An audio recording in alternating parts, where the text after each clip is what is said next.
Bonjour. Bonjour. Est-ce que la journée est bonne? Oui, mais le jeune, avec toutes ces hésitations, vous avez toute votre vie pour des journées plus complexes. On peut très bien profiter de la jeunesse pour de belles journées. On a besoin de 3 chiffres, 1, 2, 3. J'allais vous demander de choisir, mais comme le groupe est assez symétrique, vous êtes 1, vous êtes 2 et vous êtes 3, et vous allez voir ce que ça donne. Mais voilà, je vais expliquer dans un petit moment. Voilà. On a aujourd'hui un thème tout à fait fondamental. De toute façon, je l'ai dit, je le réitère. Enfin, les cours en première année, c'est les entrées dans des problématiques dont la plupart seront développées dans des cours entiers. Et il y a aujourd'hui, enfin les dernières années, décennies, des développements très considérables enfin, sur les régimes politiques, mais le cours introductif a comme objectif de présenter les conceptions classiques. Donc pour que, après, en seconde année, troisième année, dans des lectures de jeunes, avec toutes ces hésitations, vous avez toute votre vie pour des journées plus complexes, moins claires, 3 chiffres, 1, 2, 3, plus sophistiqués, de choisir, mais comme le groupe est assez symétrique, vous êtes l'objectif de bâtir, vous allez voir, en fait, la base solide, de la compréhension des régimes politiques pour pouvoir de nouveau problématiser. On a aujourd'hui un thème tout à fait fondamental. De toute façon, je l'ai dit, je le réitère. Enfin, les cours en première année, ça fait sérieux, mais dans des problématiques dont la plupart seront développées dans des cours un peu de l'humour qui en plus est aujourd'hui. J'espère bien que vous n'avez pas des décennies de tel humour.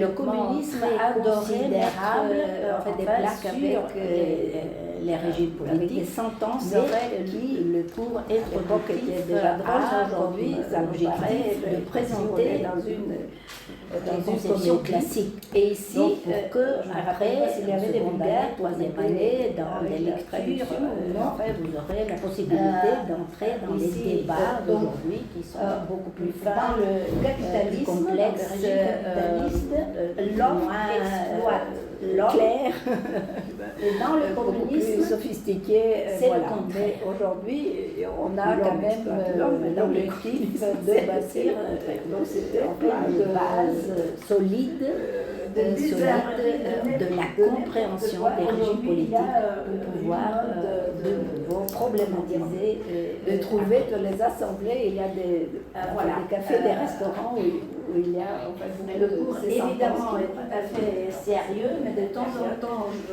un tout petit peu le plan, un peu de l'humour qui en plus est en vulgaire, l'articulé. J'espère bien que vous n'avez pas votre attention sur tel humour, mais le communisme adorait mettre sur les caractéristiques et les différences, des sentences, les types. Les grands qui étaient déjà drôles, mais aujourd'hui, ça nous paraît plus si on est dans une comédie. Et ici, je ne me rappelle pas s'il y avait des vulgaires. Qu'est-ce que c'est un régime politique? Qu'est-ce que c'est la conception, la définition donc être dans le capitalisme, que l'homme exploite l'homme, et dans le communisme, c'est le contraire. L'homme exploite l'homme, mais dans le communisme, c'est le régime de bizarrerie, la définition fait répond à 3 questions. Qui gouverne? De trouver que les assemblées, il y a des cafés, des restaurants où il y a quel contrôle, ces sentences qui nous rappellent. Il y a un tout petit peu le plan, je ne vais pas qui, comment et articuler ce que l'attention sera accountability. concentré sur les caractéristiques et les différences les significations plus riches. En vulgaire et en français, il y a deux mots qui comment dire, jouent le rôle de accountability. Enfin, le premier, responsabilité des élites, enfin, le second, le contrôle des gouvernements sur les élites. Et dans le monde, accountability, enfin, les deux sont présents. Donc, si vous voulez un mot politique en anglais, mais donc les deux, français, actuel et contrôlant. Donc, le régime définition concise, ensemble des institutions, des définitions fait face ou répond à trois questions. Les règles qui organisent comment la prise du pouvoir, l'exercice et la limitation, quel contrôle et quelle limite dans un État. Le régime politique, on parle des régimes politiques dans le cadre de l'État. Il y a du pouvoir au niveau local, il y a du pouvoir au niveau régional, mais on ne le considère pas, on ne le conceptualise pas comme un régime politique. Donc, pour parler de régime politique, on a besoin d'une signification plus riche. D'un État, parce que deux États et en français, il y a deux mots, il y a deux différents. Donc, un État, comment dire, joue le rôle de l'accountability, enfin, le premier, responsabilité des élites, enfin, le second, le contrôle des gouvernés sur les élites. Et dans le mot anglais, accountability, enfin, les deux sont présents. Si vous voulez, on dit accès au pouvoir. En anglais, élection que nous on se pose, élection ou non, s'il n'y a pas d'élection, comment se fait l'accès au pouvoir? Le régime politique, la définition concise, ensemble des institutions, des règles et des pratiques qui ne suivent pas toujours les règles, qui organisent la conquête, la prise du pouvoir, l'exercice et la limitation du pouvoir comment se fait-il? Le régime politique, on parle des régimes politiques avec l'héritage de l'héritage. Il y a du pouvoir au niveau local, l'héritage du pouvoir au niveau régional, mais on ne le considère pas, on ne le conceptualise pas comme un régime politique. Il y a des révoltes, pour parler de régime politique, on a besoin, etc. D'héritage d'un État, parce que l'héritage d'un État, pas héritage, vous pouvez héréditer, régime, voilà, la politique différente. Donc, un État, organisation du pouvoir, gouvernement et au niveau des relations internationales. Ou bien, par exemple, un monarque, un prince concentré, quelques questions bien, en fait, on va articuler un premier ministre, etc. Donc, quand on dit accès au pouvoir, des pouvoirs, et on se pose élection ou non, s'il n'y a pas d'élection, comment se fait l'accès au pouvoir? On pense, alors, quelques caractéristiques. Il y a la prise du pouvoir d'un côté, mais il y a en fait la légitimation du pouvoir. Comment le pouvoir arrive à se faire accepter. Il y avait toujours du pouvoir. Comment se faisait-il, les élites? Comment, à part le prince, l'hérédition, par exemple, avec l'héritage. L'héritage, non pas d'une maison, mais l'héritage d'autres moyens et surtout avec des révoltes. Quand on veut renverser le pouvoir, il y a des révoltes, des révolutions, etc. Héritage d'un trône, héritage d'un État, pas héritage d'une dictature. Donner d'autres exemples, etc. Organisation du pouvoir. On donne des exemples pour les pays. Pas pour les pays, on va arriver après, par exemple, un prince concentré, pays, mais ou bien régiment, premier ministre, etc. Donc, séparation des pouvoirs et les droits qu'on a testé, toujours existé avec l'évolution des congrès, voilà, c'est des régimes politiques différents, opposés, monarchie d'un côté, quelques caractéristiques. Il y a la prise du pouvoir d'un régime, mais il y a en fait la légitimation du pouvoir, comment l'accès au pouvoir arrive à se faire autoritarisme et comment, voilà, sélectionner les élites de l'humour, par le prince, l'hérédition, etc., les élections.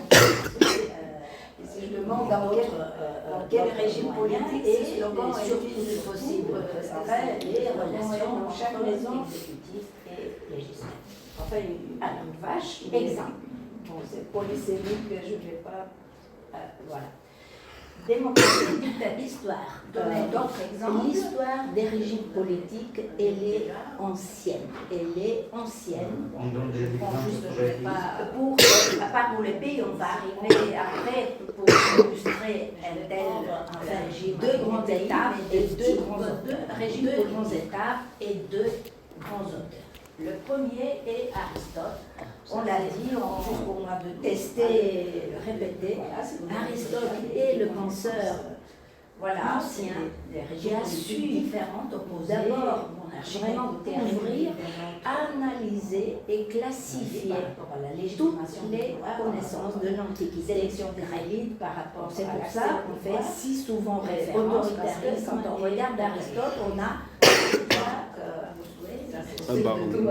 communiste, on voit de manière synthétique tout ce que la connaissance jusqu'alors ce slogan a été possible. Le slogan est dans chaque maison. Vous avez une classification. Regardez là et commentez. Faites un commentaire, chacun parmi vous. Elle peut être commentée dans différentes perspectives des régimes politiques. Choisissez la perspective ancienne. Et un commentaire, on commence par juste, je ne vais pas. Vous regardez la classification et voilà quelle est la première pensée, deux grandes étapes et deux grands auteurs. Deux grandes étapes et deux, on attend le collègue. Le premier est Aristote. On l'a dit, on l'a répété. Aristote est le penseur ancien qui a su d'abord vraiment couvrir, analyser et classifier toutes les connaissances d'une personne. Voilà, ça c'est pour ça Aristote a été bien référence parce que quand on regarde cette définition. Je veux bien demander pourquoi est-ce que la démocratie est mise dans les formes injustes. Dans les formes injustes, voilà. Et que la connaissance jusqu'alors tout à fait pertinente, ça c'est la grande différence entre la connaissance antique et la classification. Enfin, regardez là, aujourd'hui, dans la pensée d'Aristote, la démocratie, c'est le gouvernement du peuple dans différentes perspectives. Choisissez la perspective qui dit du peuple, mais il comprend des pauvres qui n'ont pas l'intérêt général. Classification et la démocratie, elle est la première pensée qui est dans la société grecque. Vous pensez la société grecque a découvert le concept de démocratie, mais a pratiqué une démocratie très différente, en fait, de la nôtre. On va la voir dans un petit instant. Et donc, dans la classification d'Aristote, démocratie est dans les régimes qu'il critique, etc. Ça, c'est d'une personne. Excellent commentaire et voir comment la connaissance a bien évolué. Les arguments de cette définition. Je veux bien demander pourquoi est-ce que la démocratie est mise dans les formes injustes. Dans les formes injustes, voilà. Un commentaire ou une question tout à fait pertinente, ça c'est la grande différence entre la connaissance antique. Il y a tant d'aspects dans lesquels vous pouvez réfléchir aujourd'hui. Dans la pensée d'Aristote, démocratie, c'est le gouvernement du peuple dans l'intérêt, il dit du peuple, mais il comprend des pauvres, qui n'ont pas l'intérêt général. Donc pour lui, la démocratie dans la société grecque, vous pensez la société grecque a découvert le concept de démocratie, mais a pratiqué une démocratie très différente, en fait de la nôtre, on va la voir dans un petit instant. Et donc, dans la classification d'Aristote, la démocratie est dans les régimes qu'il critique, etc. Ça, c'est un excellent commentaire pour voir comment la connaissance a évolué. Les empires, quelques empires étaient des oligarchies. Empereur, là, pour non, essayer empires, de vous concentrer, de dire quelque chose. Parce que on est là pour penser. des empires. Il y a tant d'aspects dans lesquels vous pouvez réfléchir et commenter. Merci beaucoup. Merci. Oui, tout à fait. L'exemple est tout à fait intéressant et historique. Dans la pensée d'Aristote, les empires, c'est un phénomène un peu plus tardif, comme phénomène. C'est pour lier les deux questions. Donc, démocratie, d'après lui, c'est le pouvoir des pauvres pour les pauvres. L'oligarchie, je simplifie, c'est plus complexe, mais je simplifie. L'oligarchie, c'est le pouvoir des riches pour les riches. Tandis que tyrannie, c'est le pouvoir de un.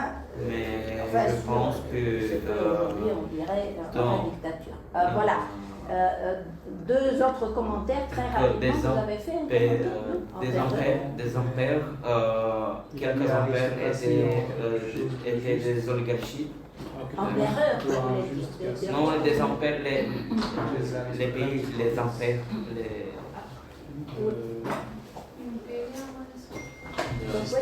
Du système. Voilà, donc c'est un commentaire tout à fait intéressant.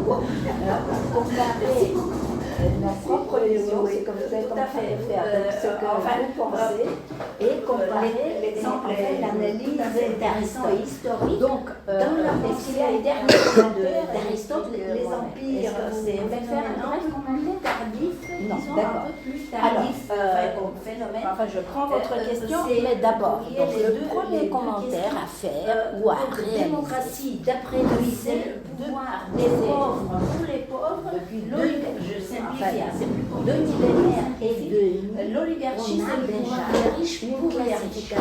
Tandis que tyrannie, c'est le pouvoir de un. Et vous allez voir plus complexe que celle que nous utilisons aujourd'hui.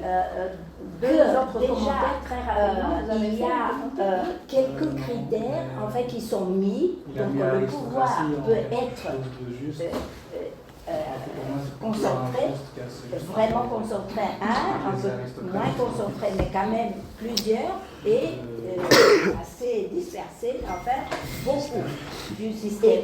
Voilà, donc c'est un commentaire tout à fait intéressant, mais c'est comparer essentiel pour Aristote, si je viens donc ce que vous pensez, et comparer dans l'intérêt d'Aristote. Donc, ici, l'oligarchie, ce sont les riches, est-ce que vous qui gouvernent pour s'enrichir encore plus? Non, d'accord.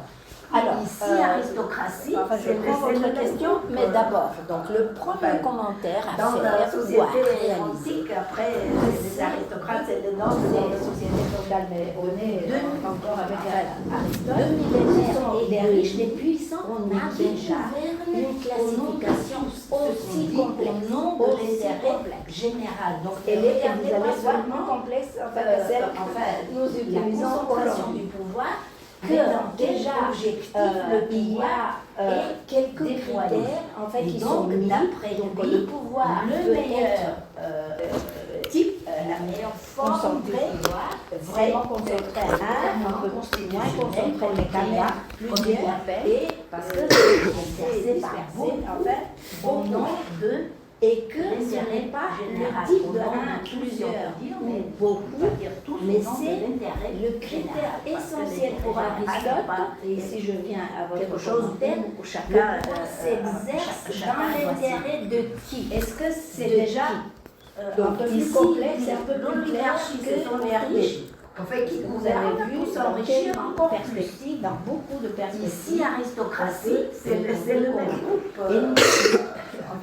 À ceux qui dans la société antique, après, c'est les aristocrates, je les respecte à chaque fois. On est encore avec la première Aristote, ce sont les riches, les plus supposés sur qui savoir, mais au nom de tous. On dit au nom de l'intérêt général. Donc ne regardez pas seulement, regardez une info, pensez, réfléchissez, partagez, mais dans votre pensée, on ne vous demande pas de savoir ce qu'Aristote a dit sur l'oligarchie. Donc, d'après lui, réfléchir le meilleur type, la meilleure forme capacité intellectuelle de la réflexion d'un politéa, comme il l'appelle, parce que c'est exercé par beaucoup. Je dis, je ne fais pas au nom de toute l'histoire, parce qu'il est général, au nom de tous, mais on prend et notre auteur de l'intérêt Montesquieu, parce que l'esprit général n'est pas quelque chose où chacun doit signer. Trois régimes, c'est déjà un peu plus complexe et un peu plus clair qu'au tout début. Est-ce que vous avez vu dans quelle perspective, dans beaucoup de perspectives, de réfléchir maintenant? Et il donne ceux qui n'ont pas osé parler. Voilà, une classification. On est, je le dis, je le répète à chaque fois, on est archi-république dès la première année. Ce sont des cours. Alors, faites un commentaire, essayez cette fois, mais de faire un commentaire. On essaie de vous former comme des étudiants capables de penser.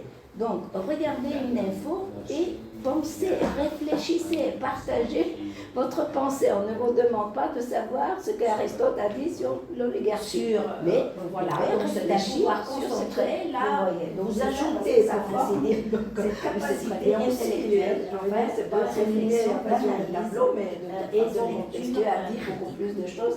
En fait, que ce que je dis, je ne fais pas toute l'histoire parce qu'il est long et détaillé, mais allez-y. Et notre venez d'arriver, donc Montesquieu, et il définit trois régimes, il définit trois régimes arbitraires, voilà, où vous faites une distinction, oui, essayez un commentaire de réfléchir maintenant. Donc, il donne voilà, une classification beaucoup plus simple, qui est monarchie, république, despotisme. Alors, faites un commentaire. Est-ce que vous savez déjà faire un commentaire? Non, mais à quel moment la parole va venir? Donc, il y a déjà beaucoup de différences qui sont aux yeux quand on compare avec Aristote. Il y a un nouveau critère qui est introduit. Voilà, donc c'est un savoir concentré là, et vous ajoutez pour ainsi dire, c'est très bien aussi, c'est pas souligné sur le tableau, mais bien sur la vertu républicaine, qui bien sûr, pas tellement une valeur sur l'écran, mais sur une émotion qui est la peur d'arriver. Il y a quelque chose de qualitatif qui n'était pas présent dans la classification d'Aristote. Et de manière arbitraire, voilà, vous faites, comment dire, simplifie toute cette complexité d'Aristote où il y a six régimes, il est réduit à 3. Lequel, d'après vous, plaît à Montesquieu? Je ne sais pas. Vous le savez. Est-ce que vous savez déjà? Non, mais la République, c'est un des grands intellectuels. Il y a déjà beaucoup de républicains dont la France avec aujourd'hui partagée. Il y a des nouveaux critères de centre de droite, chaque régime, Montesquieu n'est pas le seul, mais il y en a deux qui peuvent être positifs. Peuple ou bien sur le plan de comprendre ce que ça veut dire, peuple républicaine qui est ou bien souverain, pas tellement une valeur parce qu'elle est négative, souverain sur un sujet. Est-ce que vous savez ce que c'est la peur? Souverain, il y a quelque chose de souveraineté nationale n'est pas présent, c'est indépendance, c'est l'autonomie, c'est la capacité de prendre des décisions de manière autonome, etc. Comment dire? Et sujet, sujet, ça veut dire ils sont acteurs. D'Aristote où il y a ce n'est pas le despote, il est réduit à 3. Alors, lequel eux, d'après vous, les citoyens, en tant que sujet, qui décident. vous savez, la distinction entre sujet et objet. Républicanisme. C'est la République, celui ou celle des grands intellectuels, objet, et cet esprit républicain individu dont la France est fière aujourd'hui de partager pas l'acteur de ses propres actes et volontés, mais qui est gouverné, qui est oppressé, qui est soumis, etc. Donc, il est peuple par des raisons de comprendre ce que ça veut dire, peuple qui est despotique et transformé, souverain, objet, sujet. Souverain et sujet. Est-ce que vous savez ce que c'est souverain? Voilà. Souveraineté nationale, quand on dit souveraineté nationale, avec ses indépendances, c'est l'autonomie, c'est la capacité de prendre des décisions de manière autonome, etc. Parfait. Et sujet, ça veut dire ils sont acteurs. Ce n'est pas le monarque, ce n'est pas le despote qui décide à leur place pour eux. Ce sont les citoyens en tant que sujet, en fait, qui décident. Déjà, vous savez la distinction entre sujet et objet. 1, 2, 3. Sujet, c'est celui ou celle qui autoritarisme. 2, objet. Et totalitarisme peut être et 3, un individu, mais il y a un collègue qui peut choisir, qui n'est pas l'acteur de ses propres actes et volontés. Alors vous allez gouverner, évidemment, oppresser, mais surtout à la fin, etc. Donc je vais vous demander d'identifier les caractéristiques, et surtout positives et négatives de chaque régime. Donc je vais demander à 1, 2, 3. Vraiment de se concentrer sur typologie contemporaine. Voilà. Non, ça se sert de l'oral, c'est juste une discussion, c'est pas avec une classification qui rappelle quand on vient à ce moment plutôt Aristote, à la toute fin du cours. C'est juste pour voir ce que vous allez retenir, mais vous n'allez rien écrire, vous n'allez pas faire des présentations. C'est juste la question déjà pour demander de vous concentrer, y compris les derniers, donc la démocratie, déjà vous demander d'écouter, d'analyser chaque régime.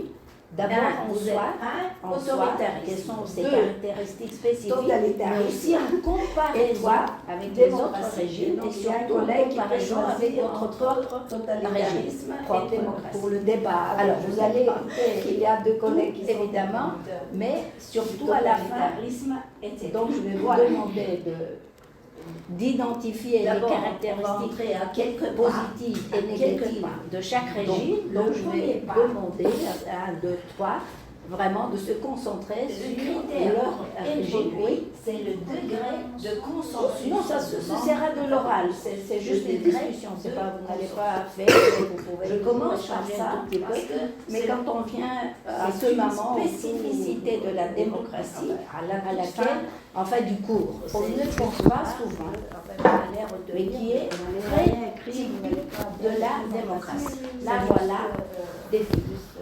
légitime, les différences et les devoirs. Ça ne veut pas dire que les derniers, donc la démocratie, je vais vous demander d'écouter, d'analyser chaque régime et d'abord en soi les tolère, quelles sont ses caractéristiques spécifiques, mais aussi en comparaison avec les autres régimes et surtout en comparaison avec votre propre régime. Après, pour le débat, donc je ne dis pas qu'il y a 2 collègues qui sont des promoteurs du totalitarisme, etc. Voilà, vous vivez dans des pays démocratiques. D'abord, on va entrer à quelques pas, donc votre expérience, le premier pas est politique. Je ne vous demande pas de penser à des critiques, c'est le degré de consensus, etc. Le degré parce que c'est profitable. Je commence par ça. C'est profitable. Ouais. Pour qui? Pour les compagnies de guerre. C'est une spécificité de la démocratie à laquelle... Oh mon Dieu. Ah ça, je n'avais pas pensé. Ici, les conflits, mais pas les guerres. Donc je ne dis pas, c'est bien le contraire. Donc vous allez voir, les démocraties évitent les guerres, les différences et les conflits. Passer à un régime démocratique dit que les considérablement le risque en fait, de guerre, etc. Donc, ça et il y a bien sûr en fait l'industrie qui est énorme en fait de défense en fait des armements, etc. Qui en profitent des conflits en fait dans le monde entier. Mais ici, j'ai dû l'écrire, mais vraiment, je n'ai pas pensé à ça. De toute façon, guerre et conflit, c'est des choses différentes. Vous vivez dans des pays sociaux. Par exemple, il y a les grèves, il y a des grèves, il y a des manifs, c'est votre expérience civique, des manifestations, etc. Je ne vous demande pas de penser à des politiques, à des sociétés. Voilà, en fait, ces expressions sont des expressions de conflit. Parce que c'est profitable. Parce qu'ils sont liés. C'est profitable. Caractéristique fondamentale pour les compagnies de guerre. Qui est le pluralisme. Si on accepte que les sociétés. Ah, ça, je n'avais pas pensé. Ici, les conflits, mais pas les guerres. Donc, je ne dis pas. C'est bien le contraire. Donc, vous allez voir, les démocraties évitent les guerres autant que possible. Passer à un régime démocratique diminue considérablement le risque en fait, de guerre, etc. Donc, qui a plus raison, ou on peut être dans la rue pour il y a bien sûr en fait, l'industrie qui est énorme en fait, de défense en fait, des armements, etc. Qui en profitent des conflits en fait, dans le monde entier. Mais ici, c'est les régimes totalitaires. Mais vraiment, je n'ai pas pensé à ça. De toute façon, guerre et conflit, c'est des choses différentes. C'est les conflits sociaux. Par exemple, il y a des grèves, il y a des grèves, il y a des manifs, ces régimes d'extrémisation, etc. Toutes ces voilà, en fait, toutes ces expressions sont des expressions de conflit. Classification moderne, parce qu'ils sont liés à une caractéristique fondamentale, en fait, qu'on va voir, qui est le pluralisme. Si on accepte que les sociétés, pas les politiques seulement, mais les sociétés sont pluralistes, donc moi j'ai des convictions, je partage une idéologie que vous ne partagez pas nécessairement. Moi j'apprécie, elle n'est pas violente. Alors, plusieurs caractéristiques, en fait, le droit, demain, donc, la première, dans la rue et discuter qui a plus raison, ou on peut être dans la rue, la concurrence grève contre certaines injustices. Ça se fait comment? Autoritaire, c'est mécanisme, le contraire. Donc, le premier, c'est l'expression différente d'avoir un seul opinion. Et les régimes totalitaires, on va voir, sont les plus ambitieuses. Il y a des élections, bien il n'y a pas du tout, qui essaient de former les individus de manière à ce que les individus veulent, en fait, ces régimes extrêmement violents. Plus que l'aperçu, on va le voir après, mais ici, voilà, donc parfois il y a le passage classification moderne comme un triangle avec trois organisations qui expriment enfin le pluralisme. Les régimes peut être pluralisme social, qui peut être pluralisme religieux, pluralisme professionnel, etc. Qui sont les syndicats, des comités citoyens, plusieurs caractéristiques interculturelles qui sont marginalisées. La première, le pluralisme manque ou marginalisation de la concurrence politique ouverte. Ça se fait dans certaines formes différentes. Voilà, ici j'ai donné juste un exemple. Le nombre de victimes de Pinochet d'avoir un seul parti. On a un seul parti, donc il n'y a pas d'opposition qui peut être, ou enfin derrière très violents élections, ou bien il n'y a pas à chaque moment, ou bien il y a des élections extrêmement contrôlées. Alors, il y a quelques formes essentielles, quelques variétés, plus que de faire la distinction. On va le voir après, mais ici, parfois, il y a un passage principal et on essaie de donner des exemples que les pays évoluent. Il y a certains pays qui illustrent. Les organisations qui expriment, enfin, la première forme qui peut être, je pense, pluralisme social, qui peut être pluralisme religieux, l'autoritarisme professionnel, etc. Qui sont les syndicats, des citoyens, des associations interculturelles, ce sont les marginalisés arabes interdites. Le pluralisme, très souvent pas du tout valorisé, si possible, et puis les richements ne sont pas nécessairement les plus démocratiques dans certaines et vice-versa. Donc voilà, ici j'ai donné juste un exemple, le nombre des victimes naturelles par leur mérite, Chili, ou développement plus de 40 000. Mais donc, qui peuvent être, enfin, très violents. Mais là, c'est à chaque moment du prince, le gouvernement traditionnel. Alors, il y a quelques formes essentielles, quelques typologies, variétés, donc essayer de faire d'autorité et de légitimité. On prend les caractéristiques principales et on essaie de donner des exemples. Et donc, ça s'exerce de la même manière comme le père dans la première traditionnelle. Je pense enfin qui vient traditionnel, c'est l'autoritarisme qui s'appelle patrimonial. Et ici, l'institutionnalisé, on parlait, syndicats, etc. Arabe, dans ce type, on dit pas. Très souvent, il y a d'autres types, par exemple, l'oligarchie qui était démocratique, l'Amérique latine, des années, surtout, ces gens extrêmement riches par leur richesse naturelle, pas par leur mérite caractéristique, là où développement, enfin, les oligarchies sont plurielles, donc le pouvoir passe par des d'État. Mais là, c'est vraiment le pouvoir oligarchique vers notre cercle traditionnel, soutenu toujours, bien sûr, Weber avait fait une typologie de...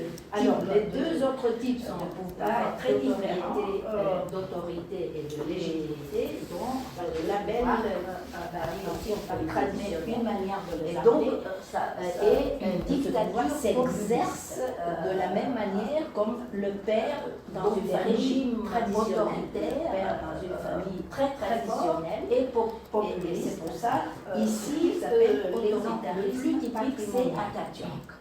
Atatürk, vous savez qui c'est. Institutionnalisé en parti, syndicat, etc. Dans ce type n'existe pas. Il y a d'autres types, par exemple les oligarchies clientélistes. L'Amérique latine des années secondes, surtout ses idées et avec son caractéristique, là, enfin, les oligarchies sont plurielles, donc le pouvoir passe par les coups d'État d'un cercle oligarchique vers un autre cercle. Sauver la Turquie d'être un pays pauvre.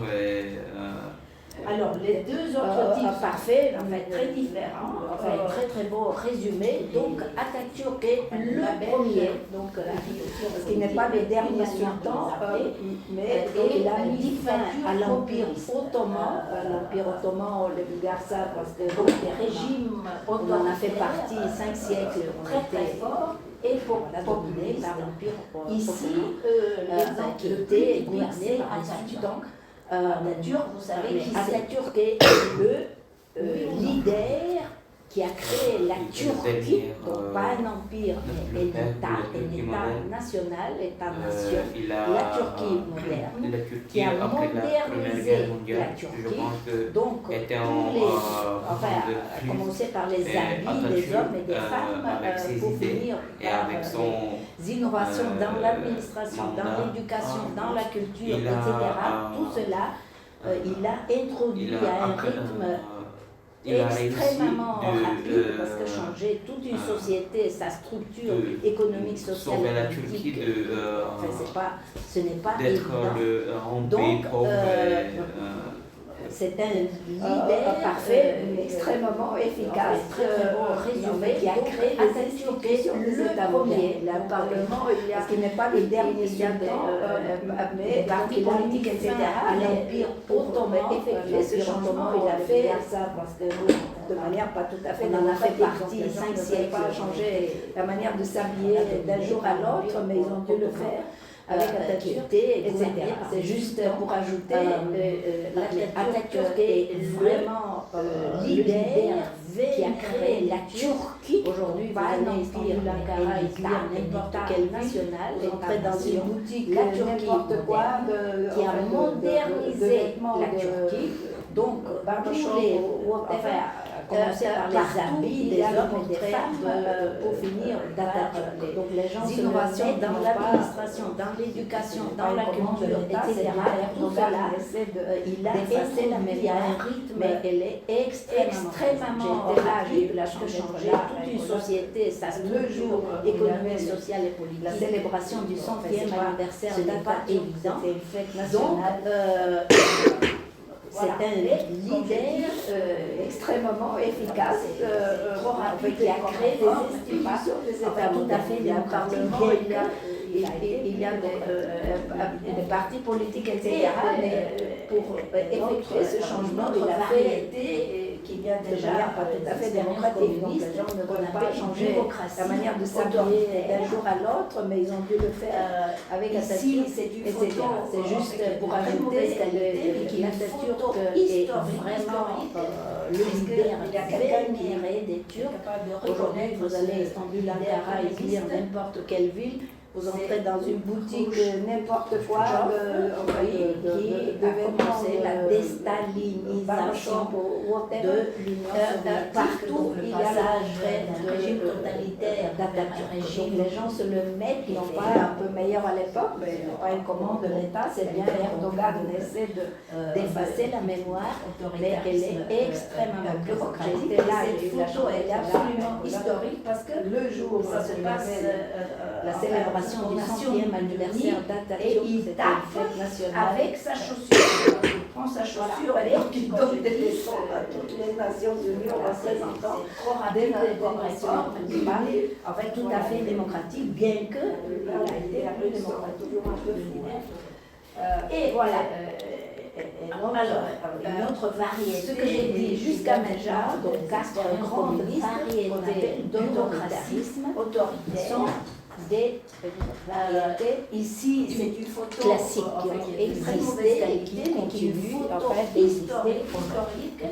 Est-ce qu'il y a quelqu'un qui... Je viens maintenant littéralement en va des grands colloques international de sciences politiques où qui a commencé la déstalinisation de l'Union soviétique, donc le passage d'un régime totalitaire vers un régime, vous allez l'entendre un peu meilleur à l'époque, mais défini par ces auteurs, c'est maintenant, comme je dis, bureaucratique. Cette photo, elle est absolument historique parce que ça se passe aux Nations Unies et il tape avec sa chaussure. Donc il prend sa chaussure et donc il donne des leçons. Les Nations Unies ont représentant des Nations Unies. Donc ce sont des régimes qui ne sont plus fondés sur l'armée comme c'était en Amérique latine, voilà, en Afrique, alors très souvent. Ce que j'ai dit jusqu'à maintenant, donc 4 grandes variétés d'autoritarisme, la gamme sont des institutions démocratiques, elle existe. Classique, il y a des élections, il y a des qui continuent en fait d'exister politiques, il y a des médias. Donc, je viens maintenant littéralement, comme en démocratie, on va avoir international de sciences politiques où ça concentre les réflexions et non pas, donc on ne l'appelle pas en fait démocratie, quand il y a en fait toute une compétition autoritaire de la démocratie, parce que le jeu politique est très souvent faussé. Donc il y a des élections, mais c'est maintenant, comme je dis, ils sont déjà au pouvoir, on fait des débats différents, les régimes évoluent, deviennent beaucoup plus, etc. Le capital, il y en a, préoccupation, un pluralisme, mais il est très concret. En fait, le concept dans les compagnies proches du pouvoir, ce sont des régimes qui ne sont plus fondés sur l'armée, comme c'était dans des sociétés où, on ne dit pas dans les sociétés très souvent, il y a mais dans l'environnement de la planète, toute la gamme des institutions démocratiques, elle est des exemples. Il y a des élections, il y a des parlements, il y a des partis politiques, il y a des élus, donc, etc. probablement pas nécessairement avec le terme démocratie, on va voir un terme académique, autoritarisme compétitif, qui s'approche de celui-là. Mais pourquoi donc on ne l'appelle pas en fait démocratie quand il y a en fait toutes les institutions, quelques exemples, parce que le jeu politique est assez souvent faussé. Il y a des élections, mais il n'y a pas, c'est toujours en fait, ceux qui sont déjà au pouvoir, des élections différentes, mais 90%, etc. Les capitales, il y en a aujourd'hui, certains pluralismes, mais il est conservé de Vučić, etc. Ce sont les exemples dans est-ce que Venezuela est Condé dedans? On est la même catégorie dans des sociétés où, je ne dis pas dans des sociétés, je mets des exemples, mais dans un environnement où il y en a beaucoup. Donc essayez de trouver des exemples, de penser à des exemples. Je n'ai pas traduit le titre. Donc, ce sont les caractéristiques des régimes autoritaires. Pas nécessairement avec le terme, déjà un terme académique, autoritarisme compétitif, enfin tout lire et tout expliquer. Aujourd'hui, donc il y a, on va voir le même schéma explicatif pour tous les régimes que quelques exemples, les plus typiques et les plus faciles. La société, il y a les attributs de la démocratie, mais il n'y a pas. Donc ici, il y a des élections en Russie, mais Poutine gagne des 90% ou plus, même s'ils ont des partis, donc ils ne sont pas tout à fait représentatifs, parce que l'estime globale a servi la diversité. Et ce sont les exemples est-ce que Venezuela est Condé dedans? Et dans la même catégorie. Les minorités, elle était que je l'ai pas prise en compte, il n'y a pas des politiques de défense des minorités. Alors, ce qui est intéressant, c'est que ce système politique, donc ce sont les caractéristiques des régimes autoritaires. Très bien, il y en a beaucoup, on en a capitalistes, déjà, avec Khrouchtchev qui s'est marié avec le système économique, tout lire et tout expliquer. Mais donc il y a, on va voir le même schéma explicatif, il y a des liens plus flexible avec un système de prise de pouvoir, la société et les valeurs. Voilà, le pouvoir ici, donc ici, ou bien la tradition, donc en fait les systèmes politiques par la force, même s'ils sont déterminés par l'État, ne sont pas tout à fait représentatifs, parce qu'ils ne stimulent pas la diversité. Donc il y a des constitutions. Ce qui est intéressant ici, c'est la violence. Ce ne sont pas des régimes très n'existent pas. Et les minorités, je vous ai montré une photo 40 000, ne sont pas prises en compte, il n'y a pas des politiques de défense des coups d'État. Mais ce qui est intéressant, c'est pas la violence quotidiennement. S'ils peuvent obtenir ce qu'ils veulent sans violence, ils ne la cherchent pas. Très bien, avec ça c'est très important. Donc la violence, elle est là, avec Khrouchtchev qui s'est marié avec, mais pas de manière systématique, économique, communiste, donc pas de propriété privée, possède parfois un projet ou une mission.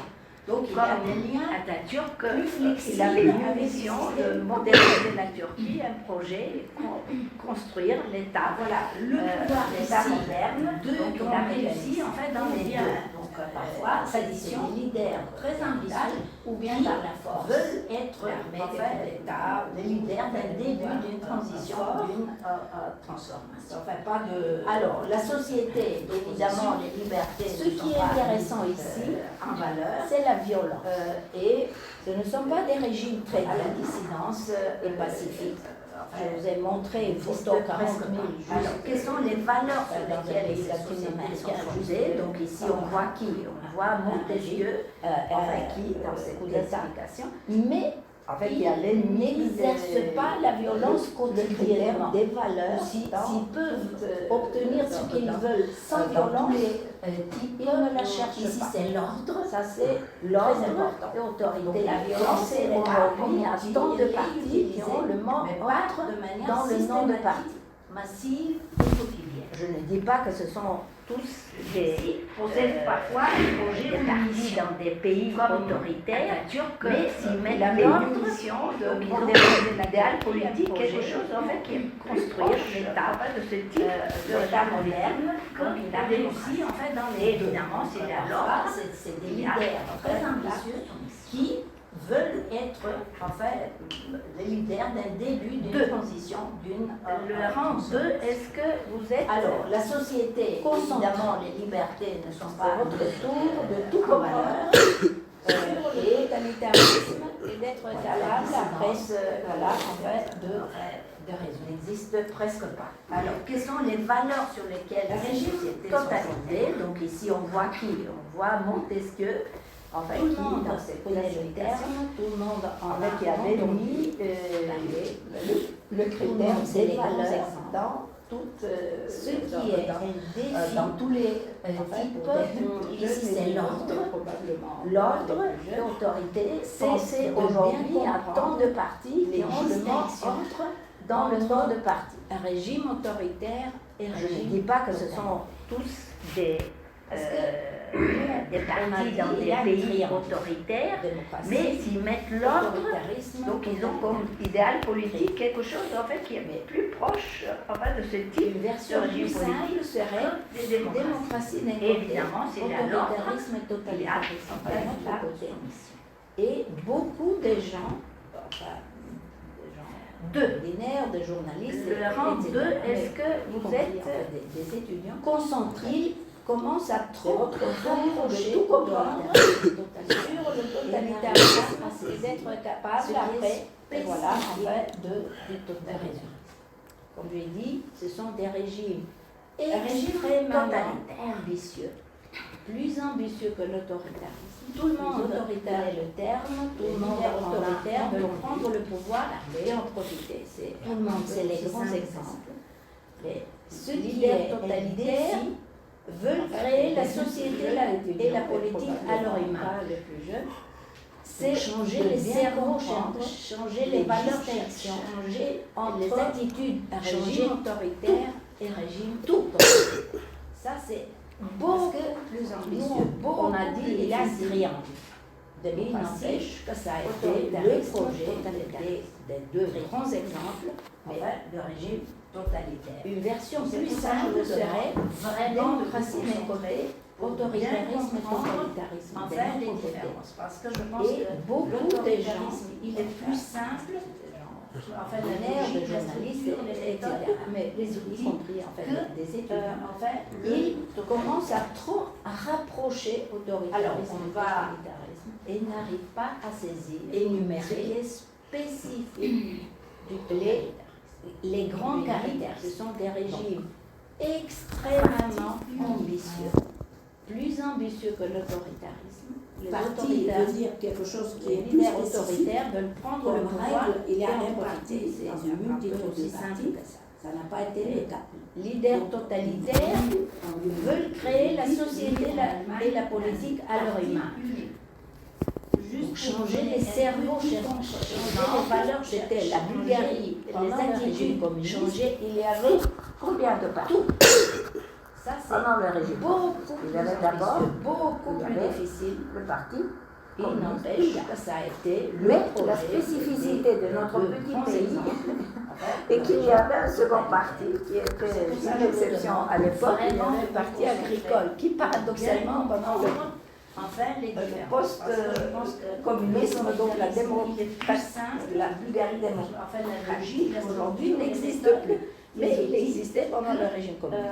Mais ça, c'est un contre-exemple. C'est pour voilà, sentir un peu. Alors, on va, voilà le contexte énumérer les grandes carrières. Le seul parti, parce que s'il n'y a pas d'autre parti, à quoi bon créer un parti? Mais parce que le parti véhicule l'idéologie, on va y voir, l'idéologie sera aussi au sein.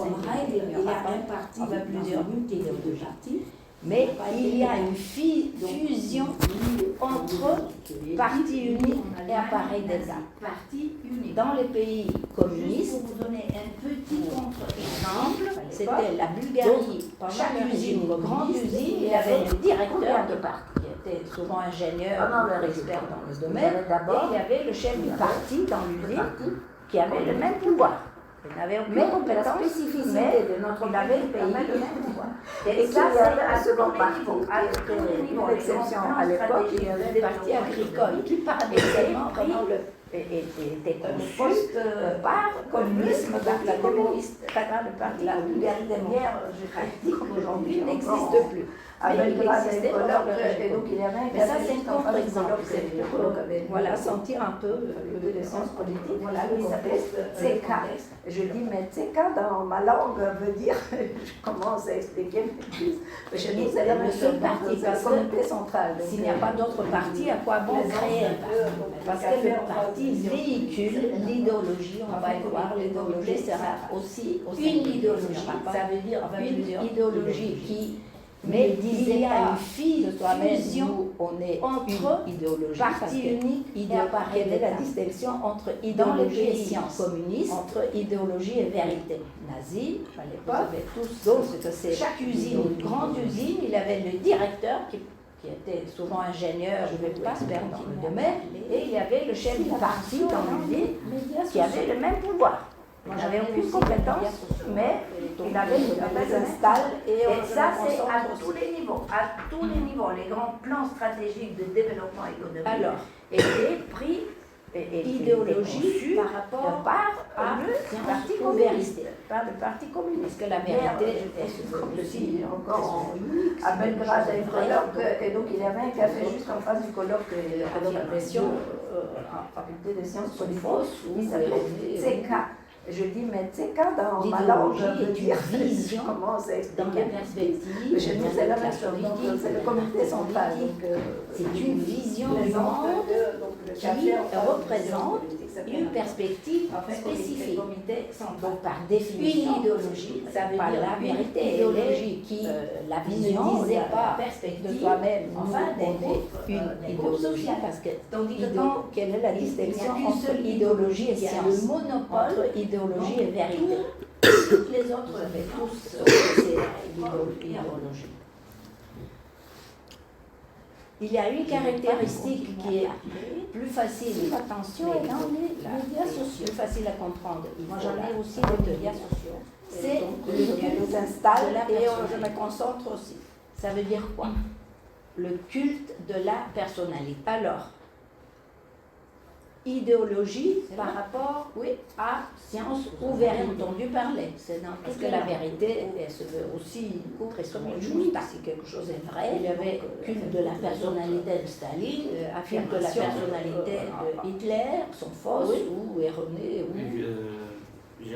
L'idéologie est une vision. Vous allez dire en fait qu'il n'y a pas de Staline, parce que Hitler, c'était avant Staline, c'est une vision du monde de la même manière. Qui de la personnalité, on les adorait comme spécifique. S'il était, donc par définition, c'était des sociétés la vérité, elle est religieuse, la vision, du tout, mais enfin, il y avait une autorité divine. Il n'y a qu'une seule idéologie qui a le monopole, ce qui est plus difficile à comprendre. Les autres en jaune. Mais avant de le dire, il y a une caractéristique qui est plus facile, mais caractéristique, plus facile à comprendre. Arriver après à la caractéristique, c'est le culte de la personnalité. C'est des régimes où la violence de la personnalité quotidienne et la violence est de masse. Oui, c'est une industrie, c'est dans toutes les langues, pour tuer, enfermer et tuer des personnes. C'est une industrie. La personnalité de Staline, culte de la personnalité, des camps de concentration, où il y avait en fait des... voilà, chambre à gaz, qu'il n'y a pas de Staline, et industriel, c'est-à-dire de juifs, communistes, de homosexuels, etc. Culte de la personnalité, on les adorait comme s'il était... il n'y a pas que donc il y a ceux qui sont considérés comme ennemis, on les tue, du tout, mais très souvent les plus fidèles, s'il y avait une Hitler, mais surtout Staline, il avait tué plusieurs de ses plus fidèles, ce qui est plus difficile, général de l'armée, les communistes les plus fidèles, les plus fidèles qui, mais avant de le dire, qui le vénéraient, les envoient, les tuent comme tous les autres. Oui, mais la violence existe aujourd'hui dans quelques pays, n'est-ce pas? Oui, bien sûr. C'est des régimes. La violence existe dans la violence autoritaire aujourd'hui. Et la violence est de masse. Exister. Je dis la violence intérieure. Je ne parle pas ici en fait des guerres. Les guerres, tuer, enfermer et tuer les personnes. Intérieures, oui. Industrie. Aujourd'hui, en Afghanistan, on a créé des camps de concentration où il y avait, en fait, qui est incroyable. Chambre à gaz, de manière industrielle, à tuer des millions, religieux, donc très différents sexuels, etc. Toutes les catégories qui étaient considérées système, surtout de religion, il n'y a pas de nazisme, de ceux qui sont considérés comme très proches de leur fonctionnement, mais très souvent les plus fidèles. Et il tue mais surtout Staline, il avait tué plusieurs de ses des ennemis juifs, de l'armée, les communistes les plus fidèles. Les plus fidèles qui le vénéraient, nationale, etc. Mais il tue aussi leurs plus fidèles, c'est ça. Existe aujourd'hui dans quelques pays, n'est-ce pas?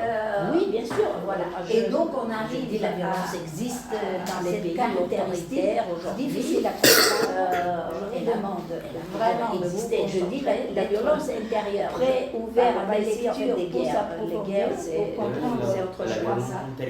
Intérieur, oui, système des régimes qui n'existent que sur un support de masse. Violence intérieure. Donc il y a violence et terreur sur les masses.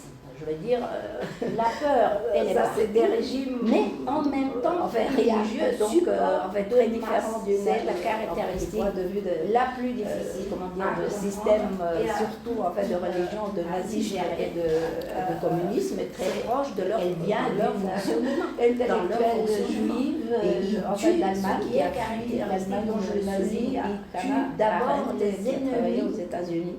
Juifs, communistes pour les nazis, pour les juifs, communistes, homosexuels pour l'URSS, pour la minorité nationale, etc. Mais ils tuent aussi leurs plus fidèles. Ici, je résume les caractéristiques, mais voilà. Et donc on a un instant quand même surtout cette caractéristique difficile à comprendre. Je vous demande vraiment de vous concentrer, d'être très ouvert à des lectures pour s'approfondir, pour comprendre pourquoi ça.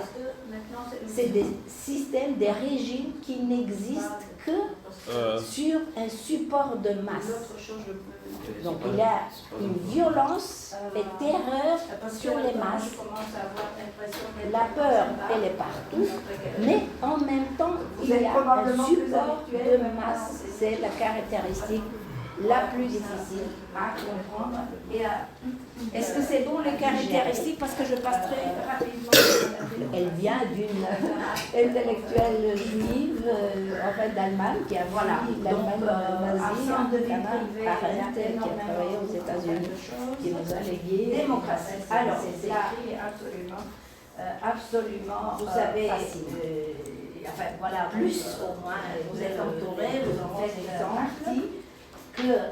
Ici, je résume la démocratie n'est pas un système moderne qui est apparu. Laisse un instant quand même, surtout le ressenti de le lire, parce que je vais pas très différente à deux points de vue.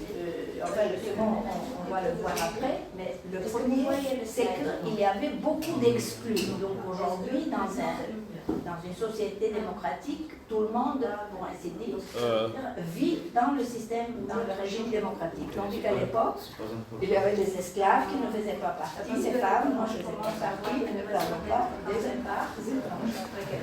Là, vous êtes probablement plus habitué maintenant à enseigner une masse.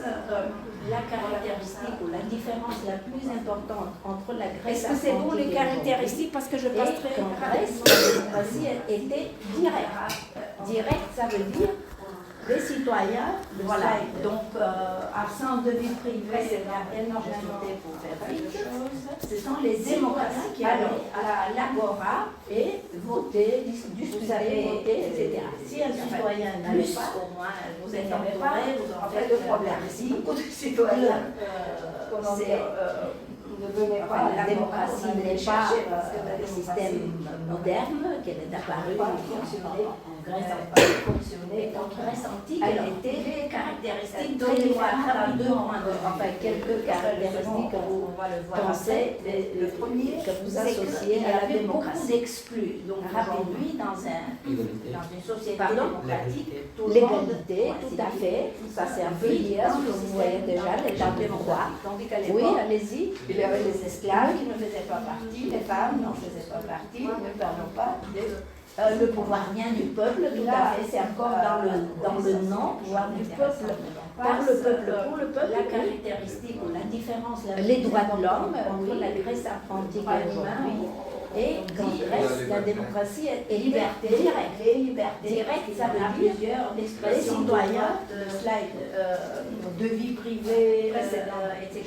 Pour faire vite, ce sont les citoyens qui allaient à l'agora des élections, voter, discuter, voter, etc. Si un citoyen n'allait pas régulière, donc il n'y avait pas ces problèmes. Citoyens. Voilà quelques éléments. Séparation de l'agora, on allait les chercher parce que la démocratie, les trois pouvoirs sont les pouvoirs. Fonctionner aux trois pouvoirs. Alors, les caractéristiques, donnez-moi rapidement, enfin quelques caractéristiques que vous pensez, que vous associez à la démocratie. Le quatrième pouvoir, mais les trois pardon, séparés. L'égalité, tout à fait, ça c'est un peu lié à ce que vous voyez déjà, l'état de choix.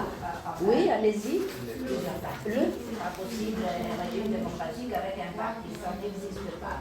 Le pouvoir vient du peuple, tout à fait, c'est encore dans le nom, pouvoir des peuples, par le peuple, pour le peuple, oui. Voilà, enfin quelques... Les droits de l'homme, oui. Comment le peuple, par exemple, on dit, le peuple dit... Liberté, les libertés, par le plusieurs, l'expression de vote à plusieurs fonctions, donc deux privés, il légitime les gouvernants et il les contrôle. À la fois les élections régulières, il est légitime de quelle manière? Puisqu'à régulière, donc c'est en 3 mois. Oui. La majorité, voilà, la majorité veut ça, alors c'est légitime. La majorité, ça c'est un autre terme, enfin les trois pouvoirs introduire tyrannie de la majorité, c'est un peu paradoxal, mais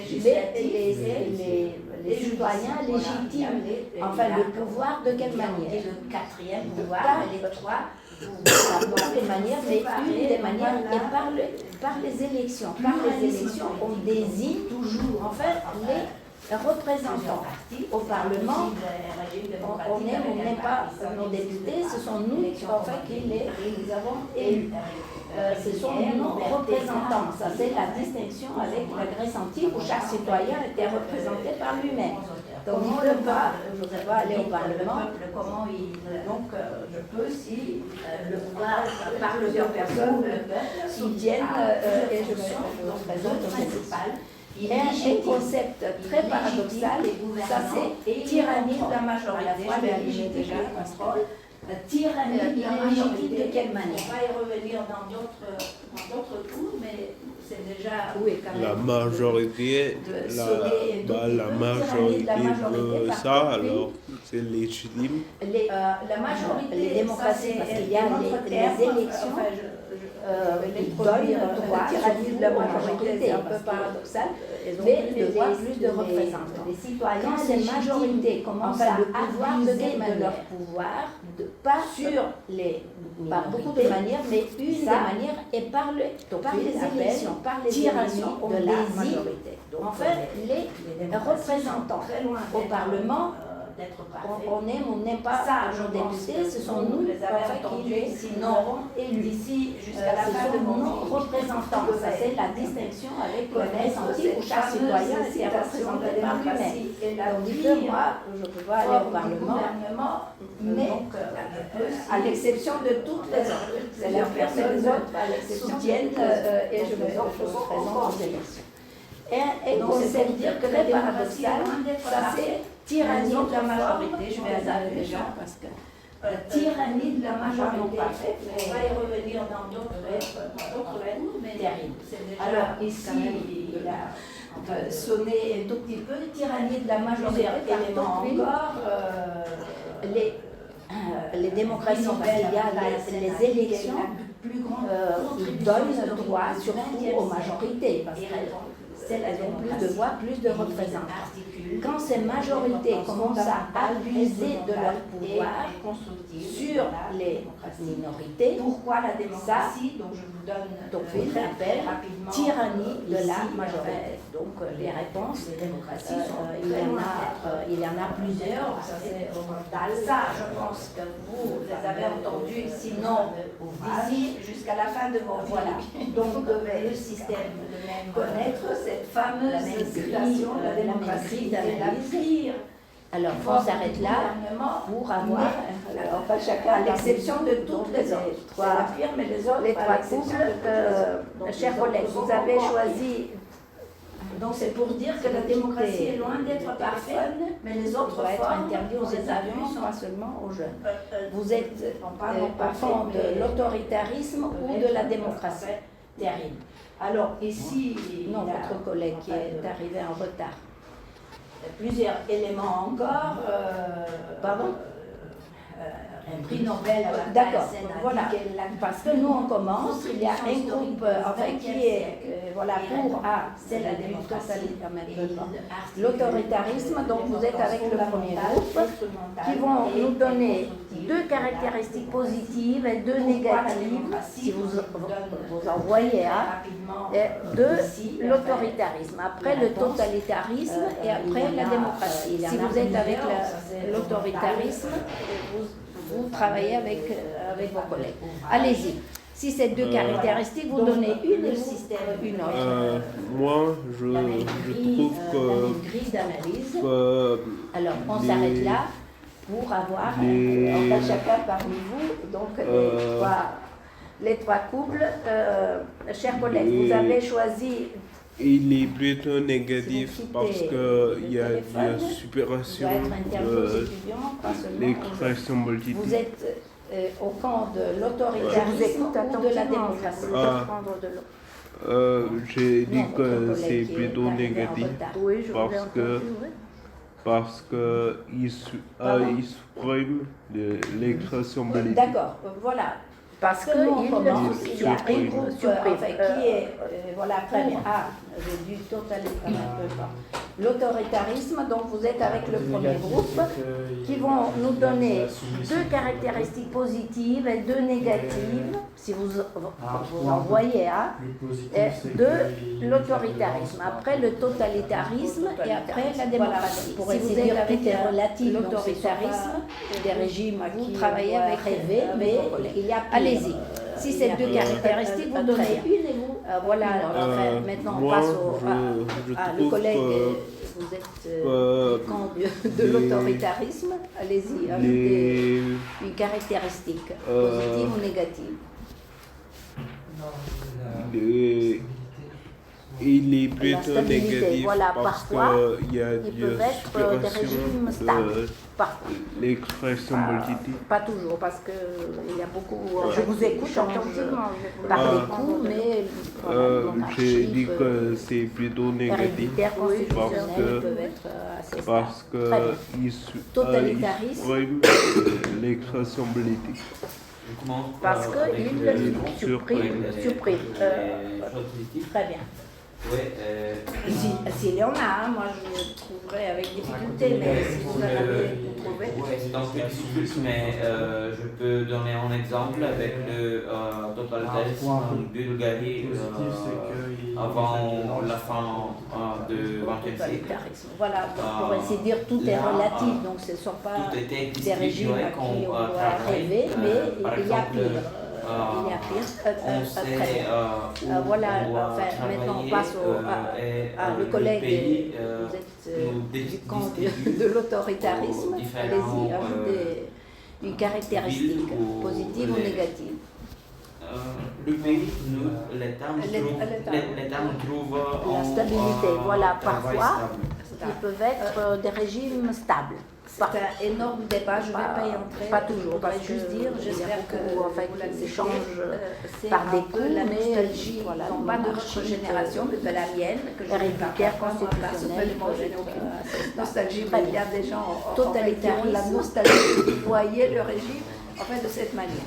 Ce qui n'est pas, comment dire, c'est le système économique. Enfin, on a un régime qui est basé sur le système économique.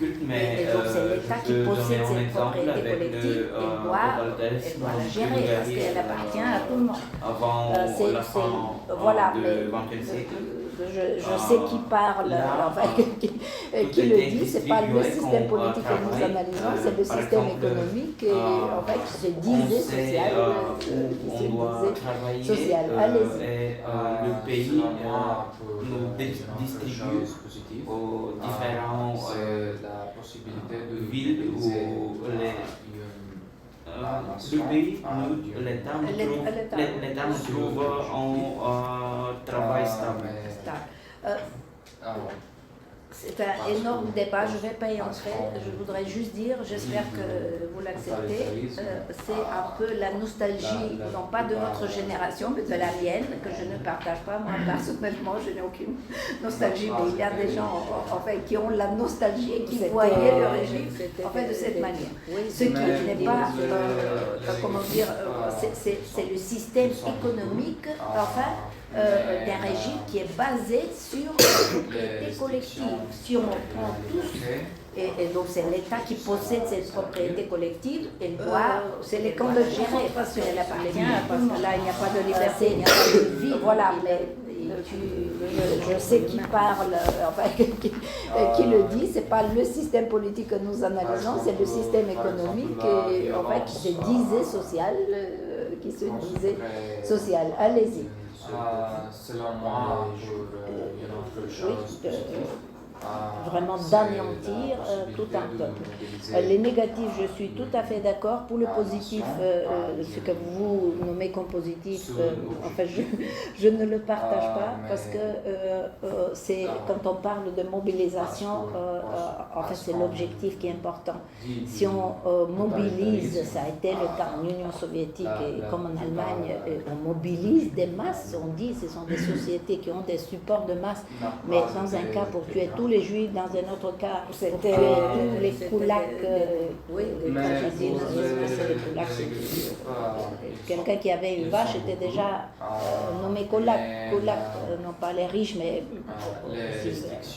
tuer les riches, etc. Donc quand le projet est vraiment d'anéantir, c'est les camps de tuer littéralement, parce que là il n'y a pas de liberté, il n'y a pas de vie, des masses de personnes, la mobilisation n'a pas de sens, même des régimes après qui ne sont pas totalitaires, mais qui sont autoritaires, Milošević qui a mobilisé les Serbes, contre les autres pays de l'ex-Yougoslavie, et entré en guerre avec vraiment d'anéantir